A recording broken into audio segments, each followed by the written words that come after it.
Let's talk about girl on girl play, because as you spend a lot of time online and pleasing these amazing fans that you have, you experiment and, do things and go above and beyond what I guess maybe the average woman might be a little bit intimidated to do.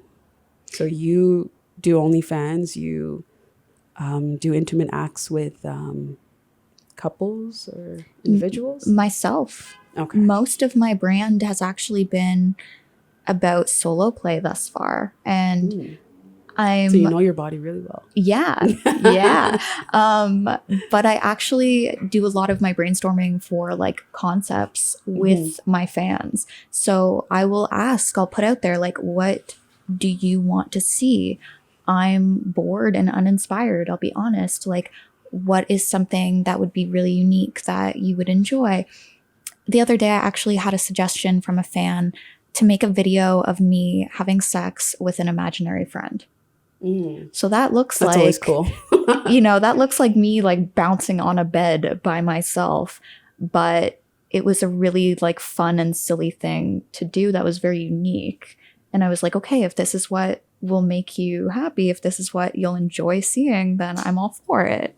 No, for sure. And then this is where the requests come in, where, fans get to feel individualized and you respect, their wishes and kind of what they want. And you just provide this environment where you're so down to do what they want to see.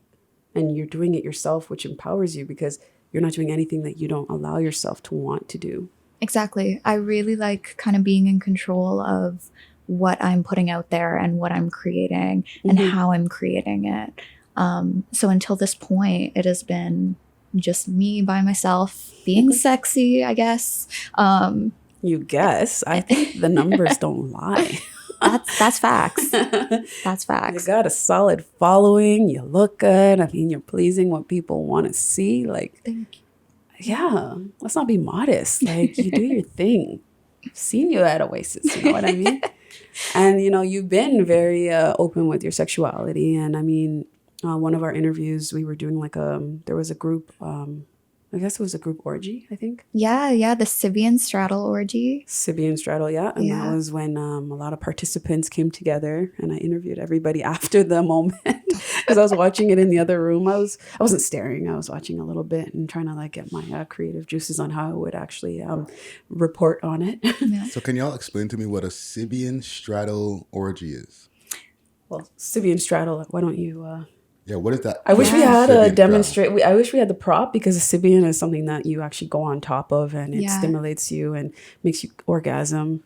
So think about going to a really shitty like country western themed bar and there's a mechanical bull. So it's that, but a lot smaller, and it vibrates and it penetrates. And I don't know how much of this we can say on YouTube. Go for it. Everybody's learning, right? Yeah. It's pre-taped. If it's too crazy, we'll cut it anyway. Cool. So go for it. So you sit on top of it. One of my positions was to be the Sibian operator.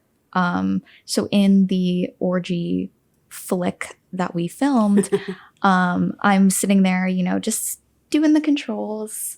For my co-star, who's absolutely so beautiful and talented. And she's enjoying the ride. She's interacting with other people. My partner at the time came in and interacted with me while I'm doing the buttons. And it was very free-spirited. Yeah. And it was very organic. We didn't write a script or anything. We were just like...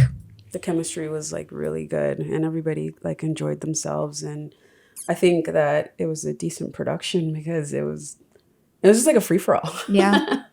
Right. And in that element, it's a safe space because like everybody knows who everybody is. Everybody is clean and everybody's participating in what they feel comfortable participating in. And we talked about that. Like it was like a panel after the situation. And everybody was just giving their perspective on it and talking about how comfortable they felt and the fact that like what they enjoyed. Yeah. It was just a real like depiction of what just happened. So that was really cool. It was a very interesting experience for sure. Yeah. Right. but more into the girl on girl play. Like most of your fans are used to seeing you do solo acts and doing different pleasing things to the eye. Yeah. So in regards to incorporating your play with a female, how does that work? So I've always been very open about my sexuality. I try to be very candid with things that I'm into and why I'm into them and why I'm so open with my sexuality. But the one thing that I've kind of kept special and to myself was my interactions with other women. So that was not something that until now I've recorded or I've made into content. And now I'm kind of moving into this direction where I'm ready to share those intimate moments with my following. And so I'm just really excited about that because I think two empowered women exploring and owning Two their or more sexuality. sometimes. Very true. Very true. You don't want to cap, right? Yeah. I think it's just going to be a really awesome experience. And I think you'll be able to feel that chemistry when you watch it. And that's what I want. Like when I put out content, I want you to feel something. Mm-hmm. Yeah. I'm feeling it already, man. Like that sounds exciting. And I think a lot of people can, I guess, be in suspense until they see it happen. Yeah. But from what they've seen from you, they know you have the ability to make it 10 times enticing on top of what it is because you just are in your element. And I think that you're very sexually charged by this type of stuff, which most people can't understand or maybe can't do. And they look to this, type of content for that inspiration to feel like, okay, that's what it looks like. Yeah. Can I throw a dig in your pockets question in there quick fast? Yeah, sure. Sorry. He participates too. Yo, sorry. For the people who are just hearing this disembodied voice behind the scenes, like Friday Ricky Dred, you know what I'm saying, y'all? Always on set, yeah. Y'all know who the fuck I am. What's the average monthly, not your specific, but ballpark when everything is like super nice monthly for OnlyFans? Like my income? Yeah. So I get my income from multiple streams. Mm-hmm. So I use OnlyFans and AVN kind of as like a AVN, sorry. Oh, Adult Video Network. Thank you. Keep going. Kind of like OnlyFans, just owned by different people. Mm-hmm. So for that, it's essentially a Facebook wall full of X-rated stuff that Zuckerberg won't let me post. And then when I was camming, that was a whole other more interactive way for me to connect with my audience. From OnlyFans itself, if it's a great month, I'm probably looking 5K, 6K. Nice. Yeah. Wow. With camming, it's so up and down that You got to keep very providing unpredictable. content. You got to keep it interesting. You got to be in the mood. And that is one of the things that are the main components of doing entertainment is your mental wellness. You have to be in a position mentally to want to do it. Yeah. Yeah. And the cool thing with OnlyFans is that I can sit there and I can create something and I can hold on to it for a couple of months and then be like, oh, it's a holiday. Here's this holiday content that I shot 6 months ago that I've been brainstorming and editing and putting all of this work into. Mm-hmm. And it's perfected. Whereas with live streaming, I don't always get that opportunity to make sure it's my best because it's happening right in the moment. And it can be a little bit more intimidating because it's not going to be as controllable. And I think we all like control. We all want to put out our best when we're able to do it and modify it. I'm a type A personality, so I feel that. Yeah, no, for sure. So let's talk about dating now. So I think it's safe to say we're both very hypersexual women, confident in our skin in regards to our sexuality and how we talk about it and experience it. But I'd like to know, like, being a hypersexual woman dating, like, how do you feel like partners relate to that or respond? Like, do you think they're organically able to keep up with you, or there might be struggles where they love the lust of it at first and then they just can't maybe balance it out, like they're not consistent? So one thing that I've noticed with dating is that if I'm genuinely just kind of looking to hook up with someone, it is so easy for me to just, talk reckless in the DMs. And I wake up the next morning and I'm like, oh, I really said that. Because I do really own my sexuality. I know what I want. Like, this is what I'm bringing to the table. Yeah. What are you bringing back? With the dating, it's a little bit more interesting because I've had experiences where in the beginning, me being a content creator and doing what I do is super cool. And there's a lot of men that are total clout chasers. I'm just going to say that. Yeah. And they're like, oh yeah, like I'm, dating someone who does XYZ for a living. Like that's a big flex. It's more of a status thing. I think they feel that like it means so much more to like claim it. But then do you find that the behavior and the actual reality of the relationship is different?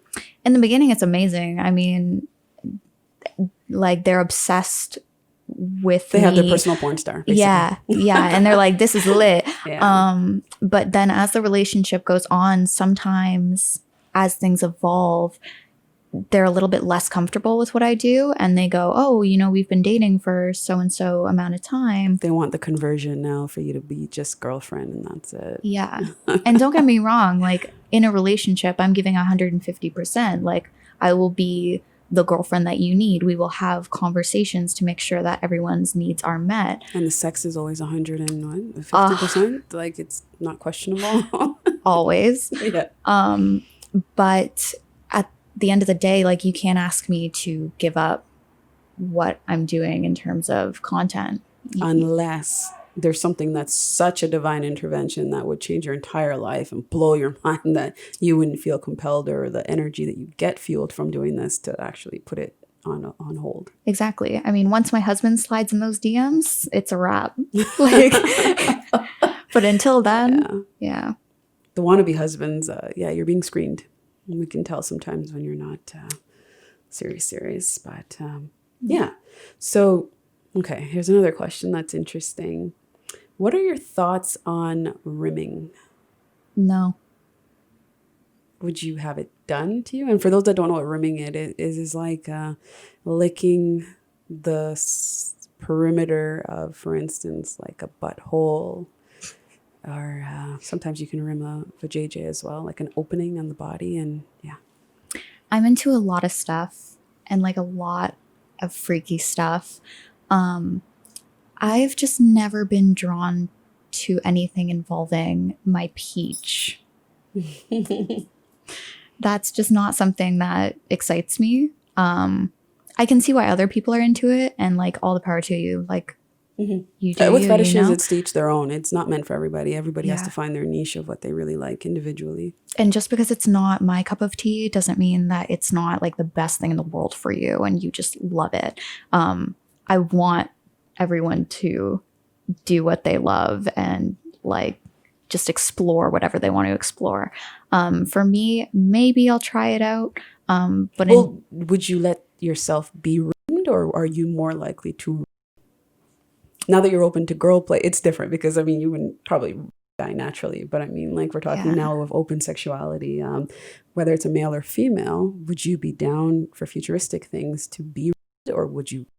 I would probably more rather be. Mm-hmm. I have to really love you if I'm gonna, Yeah. Yeah. Okay. So why don't we jump into some of our audience questions?